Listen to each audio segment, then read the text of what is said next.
Well, in what sense is our society male-dominated? The fact that the vast majority of wealth is owned by men, the vast majority of capital is owned by men. Women do more unpaid labour. Very tiny proportion of men, and a huge proportion of people who are seriously disaffected are men. Most people in prison are men. Most people who are on the street are men. Most victims of violent crime are men. Most people who commit suicide are men. Most people who die in wars are men. People who do worse in school are men. It's like, where's the dominance here precisely?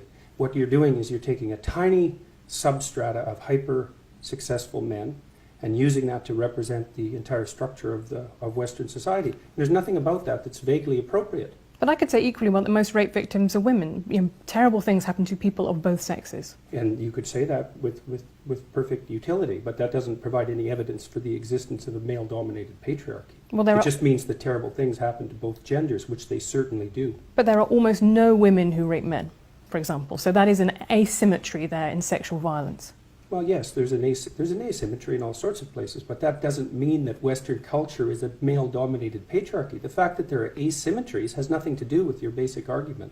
No, but you might equally... This is a trope that people just accept. Western society is a male-dominated patriarchy. It's like, no, it's not.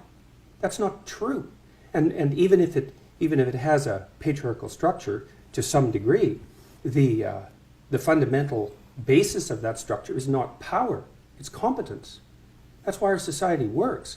It's only when a structure degenerates into tyranny that the fundamental relationships between people become dependent on power. It's not power. If you hire a plumber who's likely to be male, it's not because there's roving bands of tyrannical plumbers forcing you to make that choice. And it's the case with almost every interaction that you have at the face of our culture. You're dealing with people who are offering a service of one form or another, who are usually part of the broad middle class, and what you're looking for is the person who can offer the best service, and you can find it.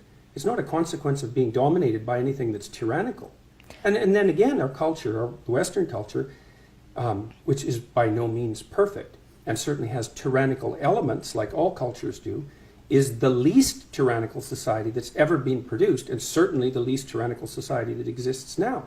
So where's the patriarchy exactly in all of that?